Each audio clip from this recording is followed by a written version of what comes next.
أعوذ بالله من الشيطان الرجيم. وإذ قال إبراهيم رب اجعل هذا بلدا آمنا وارزق أهله من الثمرات من آمن منهم بالله واليوم الآخر قال ومن كفر فأمتعه قليلا ثم أضطره إلى عذاب النار وبئس المصير. وإذ يرفع إبراهيم القواعد من البيت وإسماعيل ربنا تقبل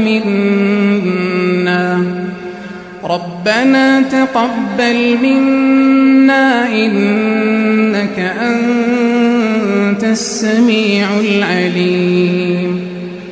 ربنا وجعلنا مسلمين لك ومن ذريتنا أمة مسلمة لك وأرنا مناسكنا وتب علينا إنك أنت التواب الرحيم. ربنا وابعث فيهم رسولا منهم يتلو عليهم آياتك ويعلمهم الكتاب والحكمة ويزكيهم إنك أنت العزيز الحكيم. ومن يرغب عن ملة إبراهيم إلا من سفه نفسه ولقد اصطفيناه في الدنيا وإنه في الآخرة لمن الصالحين. إذ قال له ربه أسلم قال أسلمت لرب العالمين. ووصى بها إبراهيم بنيه ويعقوب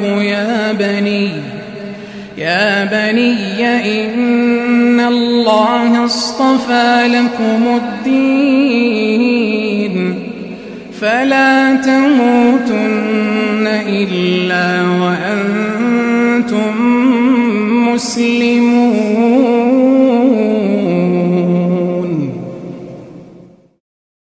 और जब इब्राहिम ने दुआ की कि ऐ परवरदिगार इस जगह को अमन का शहर बना और इसके रहने वालों में से जो अल्लाह पर और रोज आखिर पर ईमान लाएं उनके खाने को मेवे अता फरमा, तो अल्लाह ने फरमाया कि जो काफिर होगा मैं उसको भी कुछ मुद्दत तक सामान्य जिंदगी दूंगा, मगर फिर उसको अजाब दोज़ख के भुगतने के लिए मजबूर कर दूंगा और वो बुरी जगह है।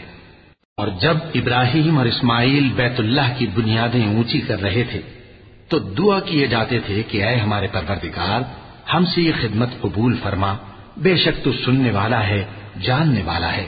ऐ परवरदिगार हमको अपना फर्मा बरदार बनाए रखियो और हमारी औलाद में से भी एक गिरोह को अपना हुक्म बरदार बनाइयो। और परवरदिगार हमें हमारे तरीके इबादत बता और हमारे हाल पर रहम के साथ तवज्जो फरमा, बेशक तू ही तवज्जो फरमाने वाला है, मेहरबान है। ऐ परवरदिगार इन लोगों में इन्हीं में से एक पैगंबर मबूस कीजो जो इनको तेरी आयतें पढ़ पढ़ कर सुनाया करे और किताब और दानाई सिखाया करे और इनके दिलों को पाक साफ किया करे, बेशक तू गालिब है, साहिब हिकमत है।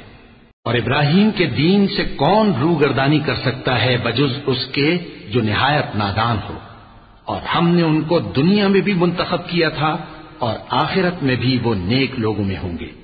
जब उनसे उनके परवरदिगार ने फरमाया कि मेरे फरमाबरदार हो जाओ, तो उन्होंने अर्ज की कि मैं रब्बुल आलमीन का फरमाबरदार हो गया। और इब्राहिम ने अपने बेटों को इसी बात की वसीयत की और याकूब ने भी अपने फर्जंदों से यही कहा कि ऐ मेरे बेटो, अल्लाह ने तुम्हारे लिए यही दीन पसंद फरमाया है, तो मरना तो मुसलमान ही मरना।